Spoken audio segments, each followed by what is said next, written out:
Inspection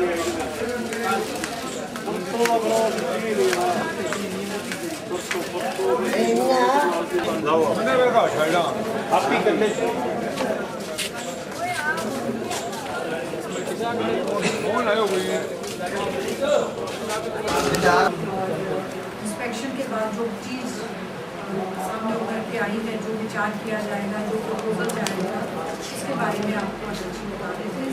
जैसे विषय काम के सहित आपको सुनी हुई। ठीक है सर, तो नहीं देंगे। छोटे बढ़ने के कारण न केवल किसानों को या माल वगैरह तुलवाने से बेचने के कठिनाई का सामना करना पड़ता है, व्यापारियों को भी काफ़ी परेशानी होती है। ट्रैफिक जाम की स्थिति भी कई बार होती है। उस सब चीज़ से निजात पाने के लिए हम लोग एक नया मंडी आए एडिशनल चीफ इंजीनियर साहब बोर्ड के, मैं हमारे DTP साहब ये लोग वहाँ से आए हैं साइट सिलेक्शन के लिए। तो हम लोगों ने आज 2 साइट्स यहाँ पे देखी हैं और दोनों साइट्स का देखने के बाद कमेटी पूरी बैठकर उस पर विचार करेंगे कि कौन सी साइट उसके लिए उपयुक्त है। एक साइट उपयुक्त पाई जाएगी, उसकी चयन करने की चयन समिति जो है अपनी रिकमेंडेशन गवर्नमेंट को भेजेगा और गवर्नमेंट से अप्रूवल होने के बाद वापसी की कार्रवाई के संबंध में मैं थोड़ा सा निवेदन करना चाहूँगा। इसमें 2 तरह के प्रावधान होते हैं। जिस किसान भाई की जमीन हम लोग वापस कर रहे हैं उसको या तो जो भूमि वापसी अधिकारी होता है वो जो अपना अवार्ड पारित करता है या भूमि के बारे में जो उसकी कीमत निर्धारित करता है, या तो वो उसका नकद पैसा प्राप्त करते हैं और 3 दुकानों को उसको बेचने की भी जैसे कहते हैं लिबर्टी होगी, स्वतंत्रता होगी। ऐसा नहीं है कि वो चारों पे खुद ही काम करिए। तो ये हमारे प्रस्ताव आपके सामने उम्मीद कर व्यापारी और किसानों के साथ दोनों को बराबर रखना बहुत जरूरी है। आज हमारा सक्रिय का व्यापारी जब भी हमारा जीन्स का टाइम होता है उस वक्त इस बात से त्रस्त होता है कि आवक ज़्यादा होती है और मंडी में जगह होती नहीं। तो व्यापारियों की परेशानियों को देखते हुए नई मंडी का प्रस्ताव काफ़ी समय से चल रहा था।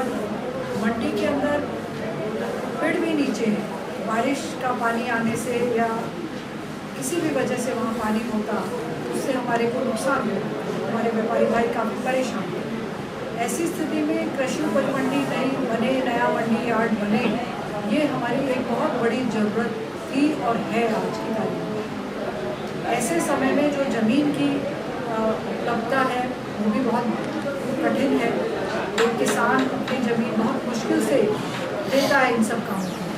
पर मुझे खुशी है आज राजस्थान की सरकार ने बहुत ही फ्लेक्सिबल एटीट्यूड अपनाया है इस बारे में, जिसके अंदर किसान अपनी ज़मीन जब देता है तो वो 25% डेवलप्ड एरिया उसे मिलता है, जिसमें 5% कमर्शियल है। ऐसी स्थिति के अंदर किसान को अपनी ज़मीन का अच्छा मूल्य मिलेगा, तो किसान को ये महसूस नहीं होगा कि उसके साथ कहीं धोखा तो नहीं, उसको पैसा ज़्यादा मिलेगा। यदि वो चाहता है कुछ आवाज़ी जो ज़मीन की हो रही है वो दुकान के रूप में ले ले, वो कुछ पैसे के रूप में ले ले, वो ये भी कर सकता है, दुकान ले सकता है, दुकानों को आगे भी बेच सकता है। ये आप और हम सभी जानते हैं कि कमर्शियल वैल्यू जो है दुकानों की वो बहुत ज़्यादा हो जाती है और एक बार मंडी स्टार्ट होने के बाद उनके दाम भी बहुत तेज़ी से बढ़ेंगे।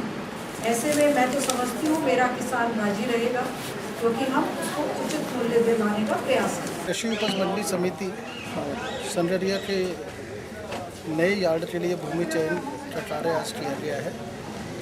इस संबंध में चयन समिति के कुछ अधिकारी जयपुर से हम लोग कर रहे हैं और यहाँ पर आज आए हैं और हमने 2 साइट्स का यहाँ पर अवलोकन किया है। चयन समिति की बैठक आज ही हम लोग हनुमानगढ़ में करेंगे। उसके बाद समिति जो भी निर्णय लेगी कौन सी ज़मीन ज़्यादा उपयुक्त है उसके प्रस्ताव राज्य सरकार को भेजे जाएंगे और राज्य सरकार के अनुमोदन के पश्चात भूमि अवाप्ति की कार्रवाई प्रारंभ की जाएगी। कब तक अवाप्ति की कार्रवाई शुरू हो सकती है या कितना बजट इस पे खर्च होगा, कुछ है? देखिए, बजट के बारे में तो जो भूमि अवाप्ति अधिकारी अवार्ड जारी करता है उसके आधार पर ही उसकी कीमत तय हो सकती है। भूमि अबाप्ति की कार्रवाई जैसे ही सरकार का अनुमोदन हमको प्राप्त होगा, उसके 15 दिवस के अंदर अंदर हम धारा 4 की विज्ञप्ति जारी कराने का प्रयास करेंगे, जिससे कि अबाप्ति की कार्रवाई शीघ्र प्रारंभ हो सके। धन्यवाद।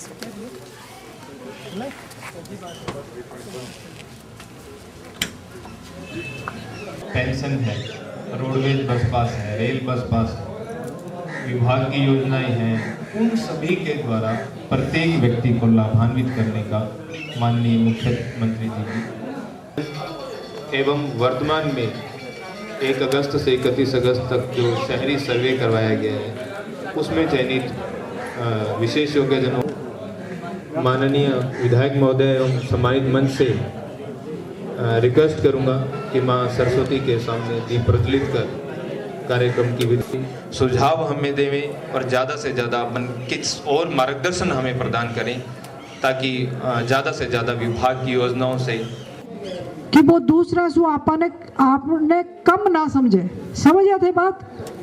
तो थारे में, मेरे में, थारे में, बा में, थारे में, आ में कोई अंतर को नहीं भाई। आ तो भगवान की लीला है, कोई घटना हो जावे, कई बार बच्चों पैदा होवे, कोई कमी रह जावे, तो इस कमजोरी महसूस नहीं करनी।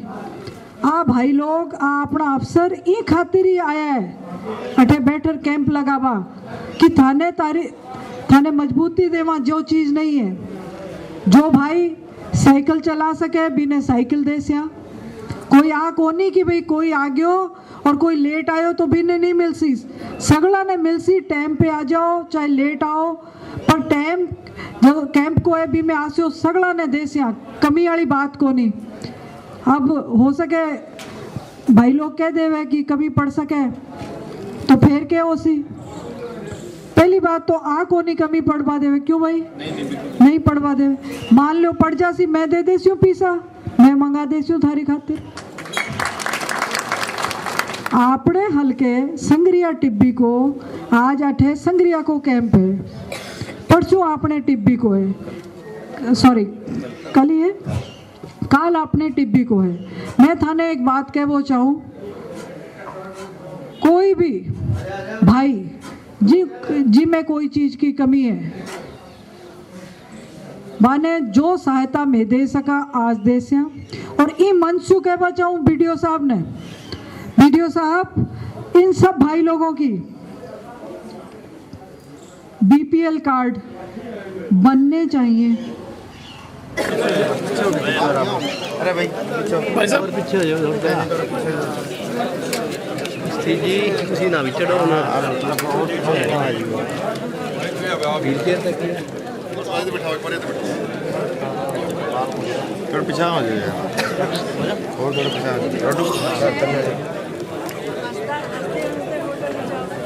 दीदी सामने एक मिनट।